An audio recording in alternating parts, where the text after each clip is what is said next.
welcome to Exceptional Effort, Mind and Body. Today we're talking about connecting energy and activity, boosting you up when you are down. Welcome everybody. We have Heather, Stephen and Annemie, and I'm Damian Andrews, your host for today. Welcome. How are we feeling today, this week? How is our energy? Fine. Pretty good. I'm uppity. I've had coffee and then, just thinking about and anticipating my workout later on today. So, been good. I found from that perspective, when we're talking about boosting up when you're down, there's been particular times I notice where because I'm not consistent with my exercise. I certainly don't have I do a core strength exercise routine, but that's like 6 minutes most mornings. So it's not really very active in that sense. But I notice if I go a long time without doing some relatively physical activity, my body starts to feel drained and down. And then when I start to notice that, if I actually do something, I jump on the cross trainer or a bike or go for a walk or a run, I find that all of a sudden for the next few days, my energy level is lifted back up again. And I think that for me, I find that works quite well. Oh, that's the same for me, definitely.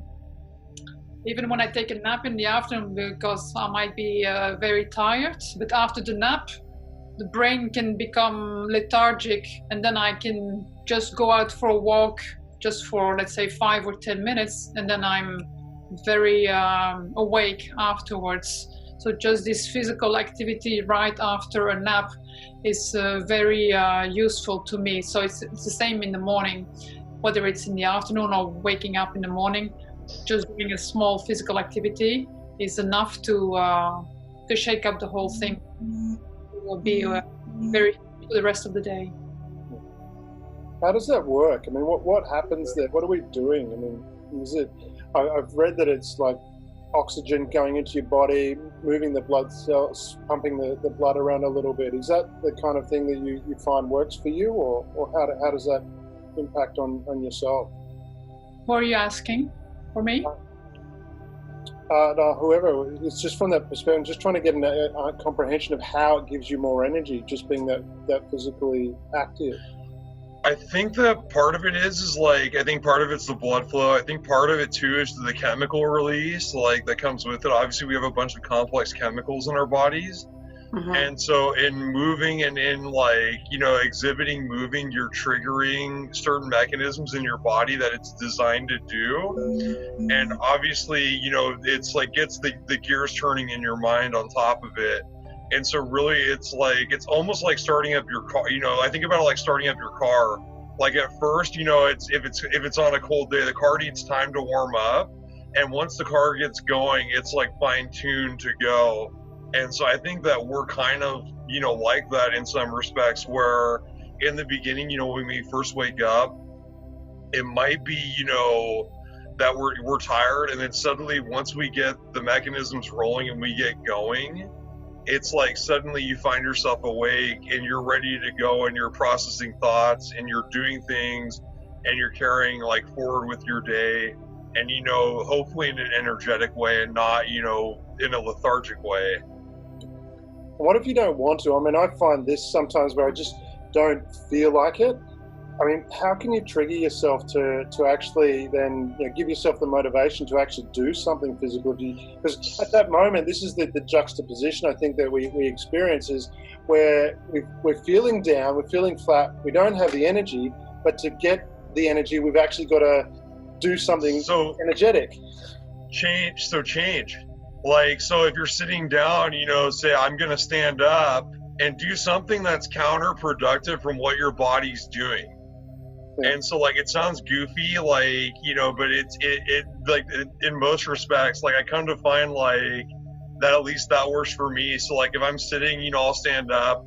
If I'm in a position where it's I need a quickie, it's I'll do a plank. I'll suddenly just say all right, I'm going to do a plank for a minute, or I'm going to do, 10 push-ups.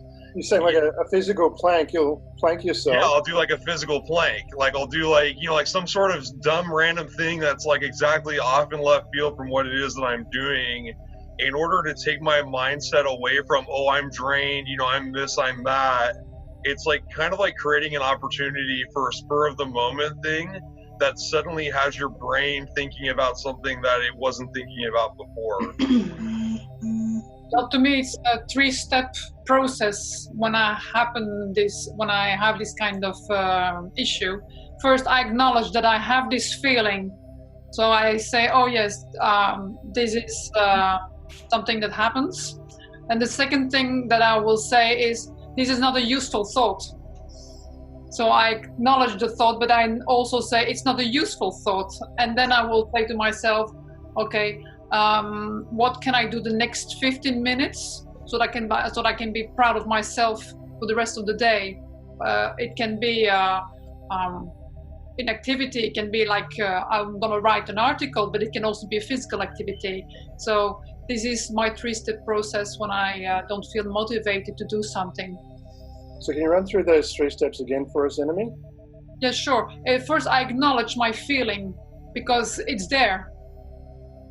So I acknowledge, yes, I'm feeling that way. And then secondly, I will say it's not a useful thought. It's not a useful feeling. Yeah. And then third, I'm going to motivate myself by saying, what can I do the next 15 minutes to be proud of myself? To finish something that I was not willing to do, like finishing an article, doing an activity, something that makes me proud afterwards.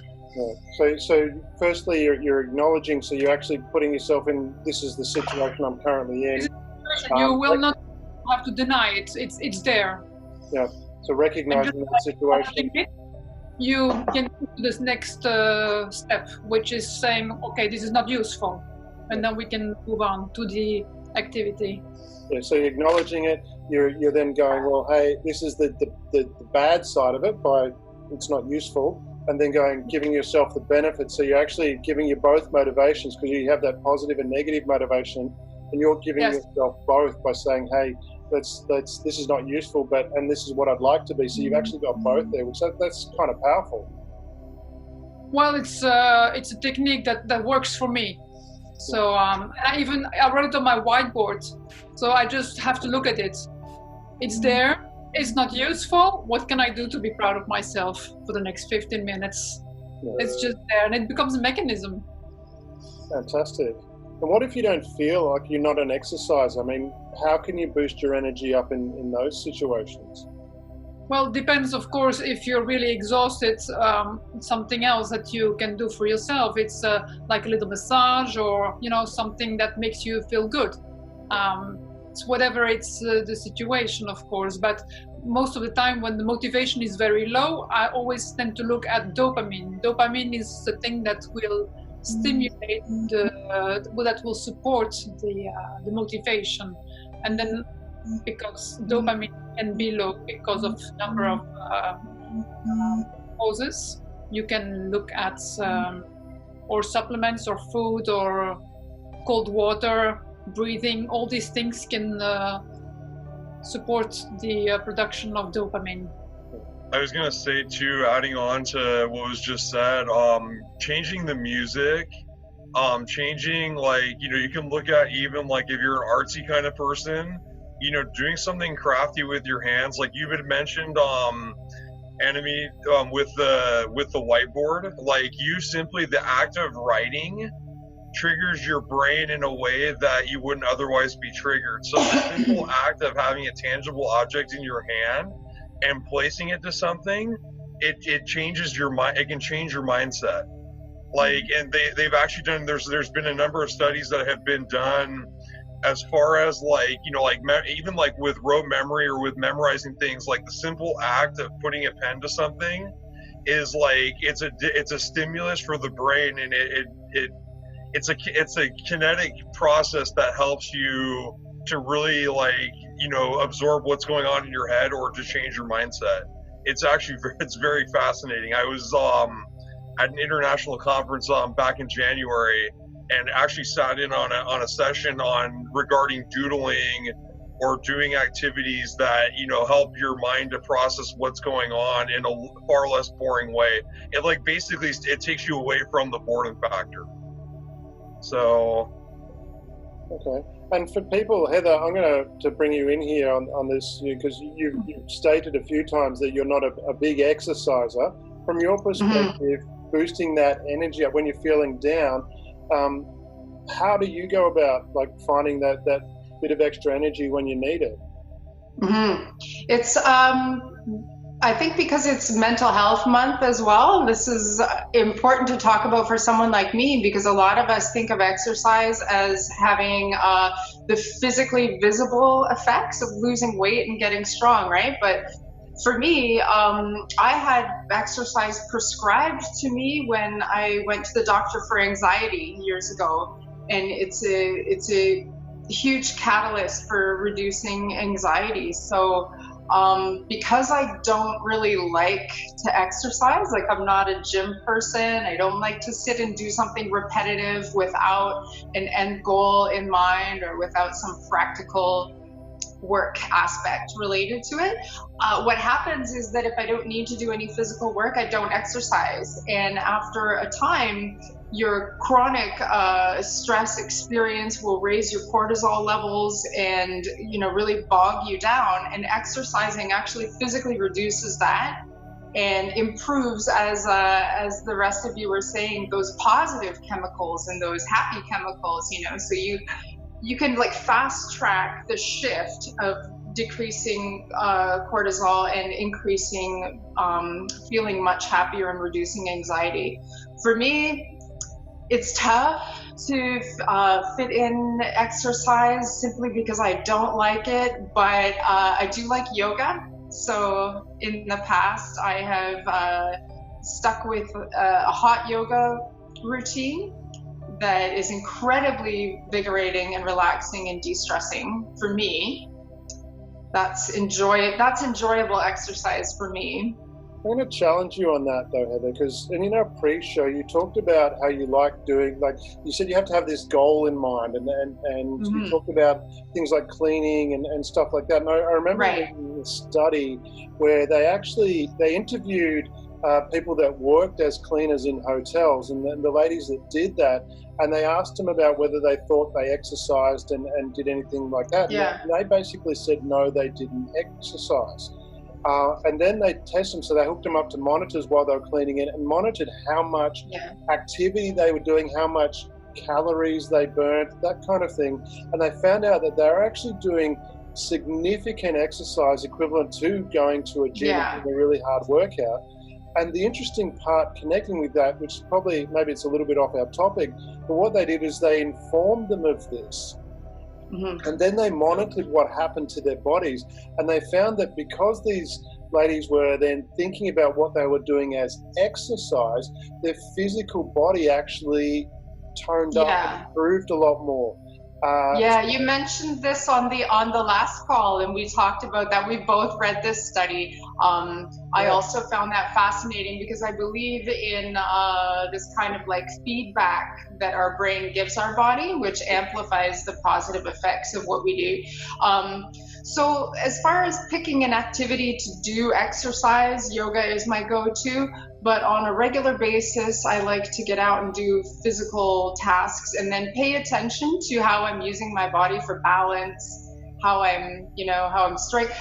On Sunday, I got out and washed all my windows because it was finally sunny and warm enough here. And I was standing out on the ledge and just like barely hanging on to the screen door, trying not to fall off into the mud because I live in a construction zone. So I was like, my arms were tensed and my core was tense, trying to balance and hold on. And I was tiptoeing along the edge, washing windows. And that kind of physical experience engages my whole body. I know it's really good for me, and I don't mind doing it because I'm achieving something. I'm getting my windows clean. So I like to seek out activities like that. Yeah. Fantastic.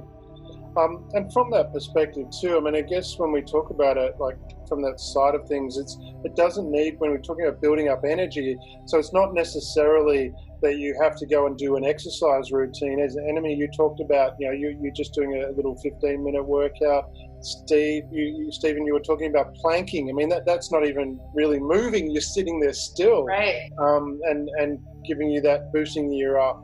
What about breathing? I mean, is breathing, how does that impact? How can we boost our energy by using breathing? Well, there are breathing exercises to relax, and there are breathing exercises to give you energy.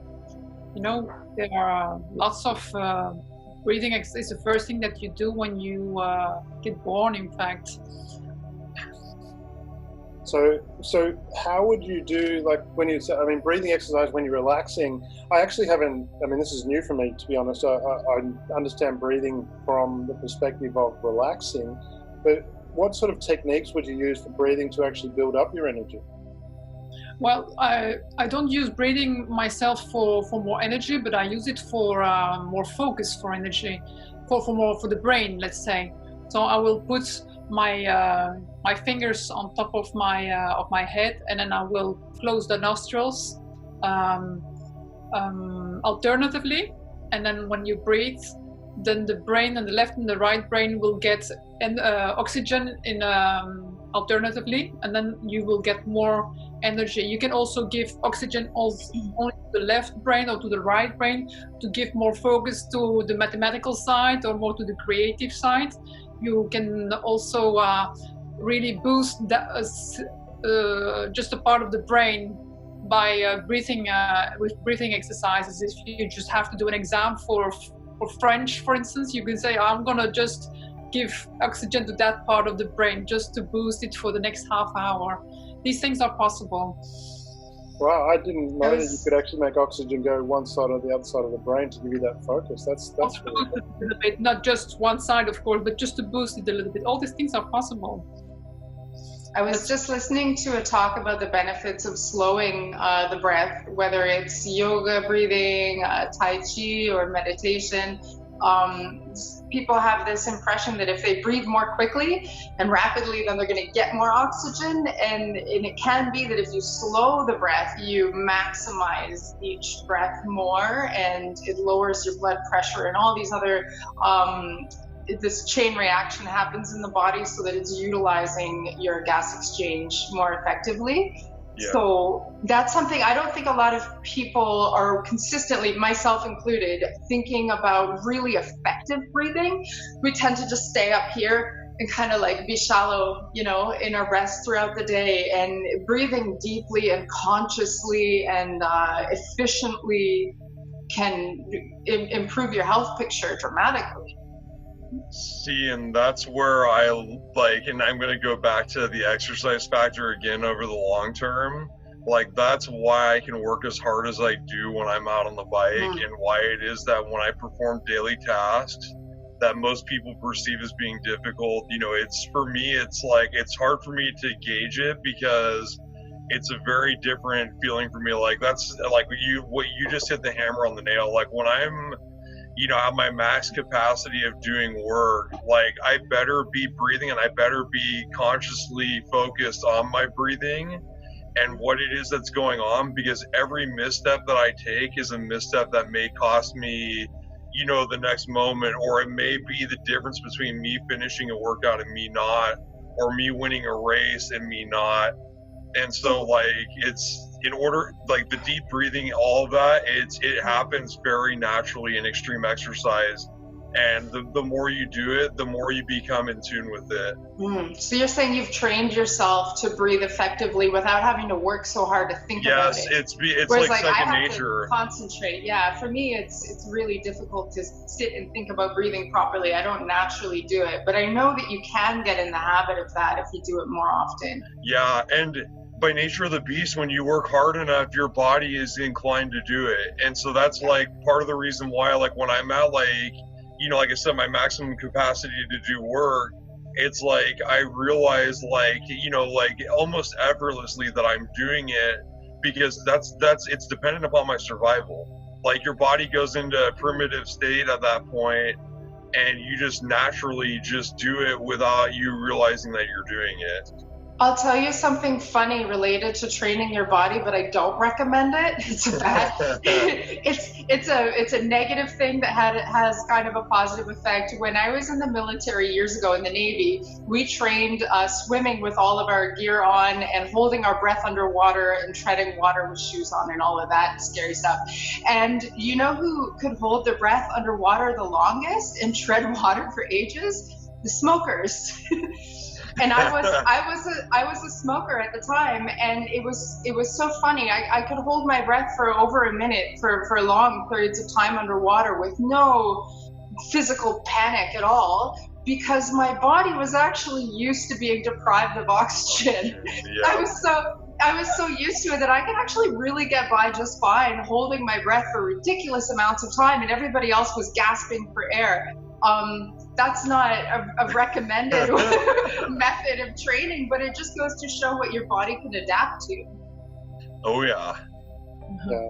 And that coming back to that, what you mentioned before about the breathing, that fast breathing and slow breathing. I remember years ago I was doing acting classes, and breathing was one of the big part of that class, and the part I think where it stands out where that shallow breathing doesn't work is, like you said, that long deep breath allows your lungs to fully expand, for the oxygen to really go through all those different cells and draw a lot of it in. Whereas that fast breathing, and this is where I think when someone's having a panic attack, where they give them the paper bag to actually just slow that process down to bring that breath a little bit deeper. Because I've noticed, I haven't done it for a while, but when I did have getting really tense, I was breathing shallow, which actually then gave me less energy, and then just slowing that breathing down so that it's bringing the oxygen deeper inside, allowed myself to boost up again with a lot more energy. The other, I guess, I think wondering about, from my perspective, I've noticed when I'm not feeling in that frame of mind of having the energy, to actually make it a choice that I actually think clearly about what I want. And this comes back to your points earlier, Annemie, where you said acknowledge it and choosing where you want to go. And from my perspective, I found that's been a big one where I've noticed that I don't have energy, and I can be simply going, actually, I need energy, and I'll just jump up and do a few star jumps, and all of a sudden that, coming back to what you said, Stephen, about changing that state, all of a sudden you start to feel it, and that brings that positive momentum as well. And I think that mind shift really helps. Is that something you guys have experienced as well? Or? Yeah, no, definitely. That's something that, like I said, I experience it regularly. Another thing that I like to do too, and I didn't even mention it earlier, is shifting the environment. So obviously we're cooped up in our houses, and we're cooped, and we're doing things that are very atypical of our normal routine, and simply changing your environment. So if you're in say your bedroom like I am right now, which I shouldn't be, in all honesty. I should be downstairs in the kitchen. If I'm feeling super lethargic or something's up, I'll transition myself into a different space, and then work from there. And then also too, this sounds really stupid, but changing out my clothes. So if I'm wearing something and I need a simple quick fix, and it's okay, maybe I should go change my shirt or go change my shorts, whatever it is. It's some little dumb act that really just creates a shift, you had presented, Damian, in your mindset. So, but yeah, that's, I do it all the time, and sometimes it's subconsciously, sometimes it's consciously. It's funny how, your body kind of just, it's kind of silly, but it's interesting at the same time. I've met some other people who work through their thoughts and their stress by exercising, and I'm one of those people. So if I'm overwhelmed with thoughts and ideas and everything on my plate is kind of jumbling together and I'm having a hard time processing, if I walk, usually walk very fast, then it's almost as if this focus of my body doing something strenuous helps to calm my thoughts. So I find those two work well together. If I need to process something, exercise will help me to process my thoughts and organize. that movement. I don't know what it is about moving that helps with that. So, go, Stephen. Okay, I'll wait.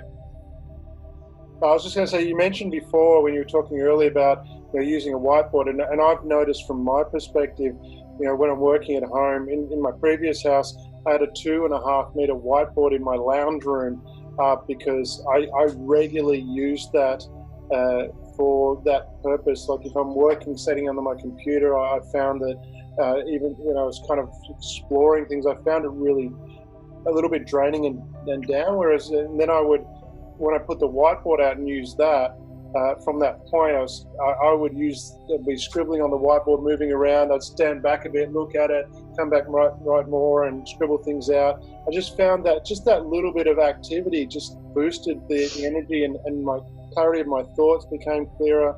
It made a huge difference. Well, it is well known that changement of position does something with our brain. It happens also when you have a discussion with someone. If you disagree with someone, just changing positions, bodily positions, can already change the whole setting of a discussion.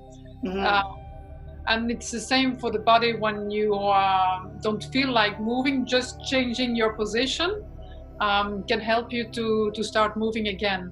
These are just simple things. Our brain is designed to do wonderful things, I find. Yeah, like you're designed to do it. I was gonna add on to Heather. There's a really cool study, actually, that they did on these were like, I think they were professional endurance athletes. I'd have to double check. It's been a while since I've read it.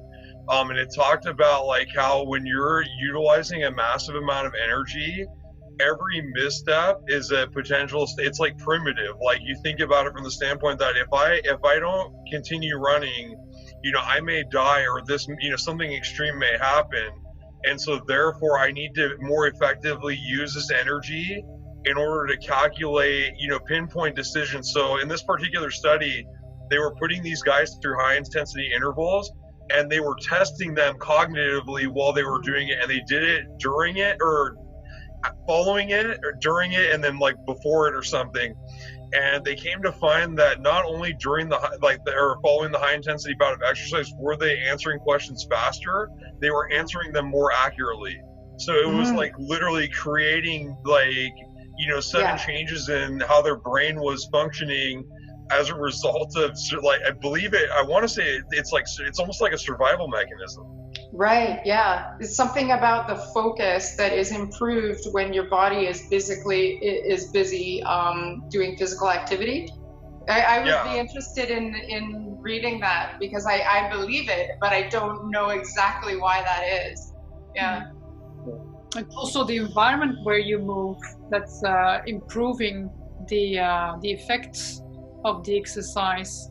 If you run in a forest or you run on a concrete lane, the impact on your body is different, I read.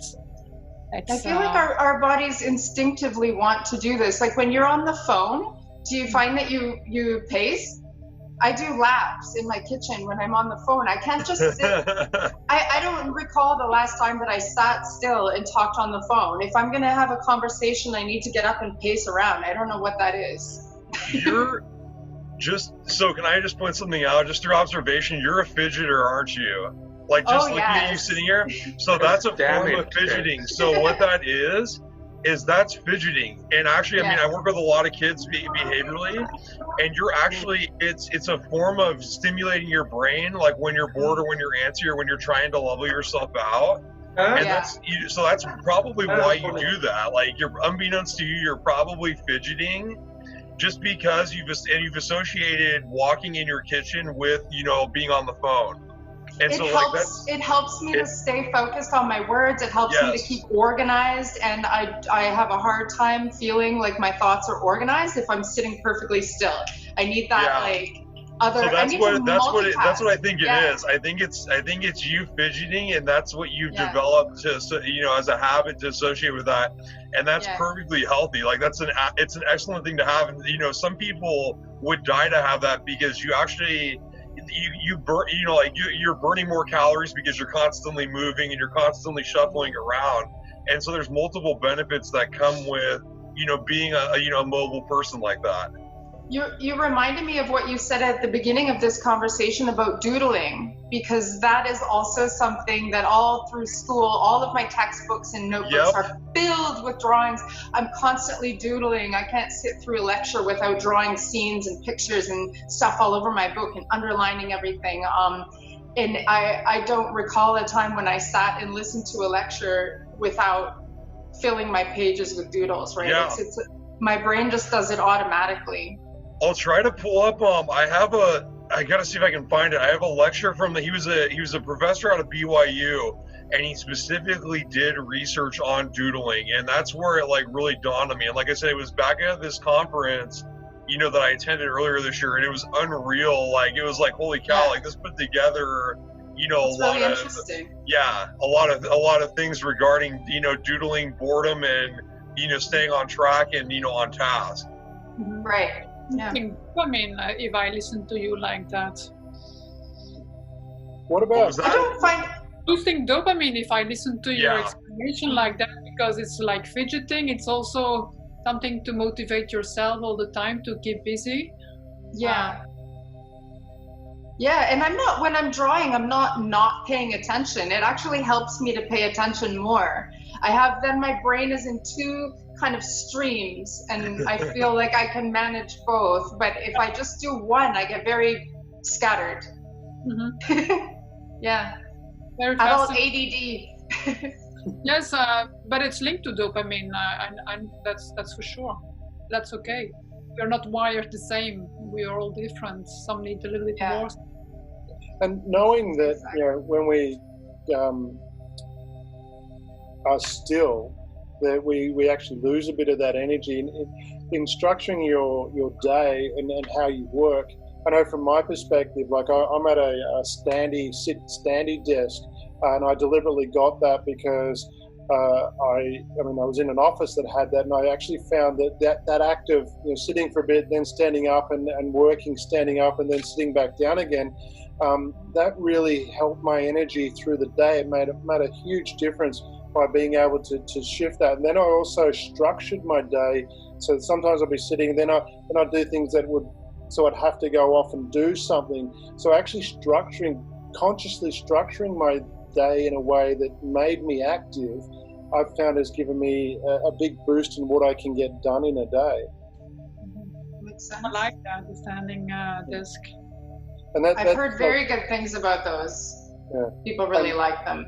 It was like, but it's about that. Certainly the desk is great, but I look at it like from where I am now. It's 1:30 in the morning. I mean, I've been up since 6 a.m. the day before, and I found I have lots of energy by just structuring what I'm doing in a way that gives me the ability to balance it out. So I have time where I have a bit of a rest, and then I'll then have a kind of like went for a bike ride down the beach with the little boys today, and come back. So I had that little bit of physical exercise, and then sitting and working, but then again that's standing up. So I think it's important, like when we're looking at boosting our energy, that we do we can consciously structure our day to benefit as well.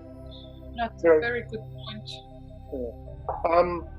We are running out of time, so if we can we give one takeaway before we wind up? What would be your one takeaway to boost yourself up when you don't have quite the energy that you feel you need? I'll say what I go to usually if I don't feel like exercising, which is all the time. I typically stretch. If I get on my yoga mat and do a series of stretches, that's relaxing. That helps me to think about my breathing, which is energizing, good for flexibility, good for lots of things, and it's not painful. So I find it relaxing and nice as opposed to uncomfortable exercise. And then my other go-to is finding actual tasks, work to do around my home or in my yard, building something, doing something physical, because if I get absorbed in an activity like that has a purpose, I don't notice that I'm exercising. I like to trick myself. Right. Enemy? Well, I'm just gonna. Oh, go ahead.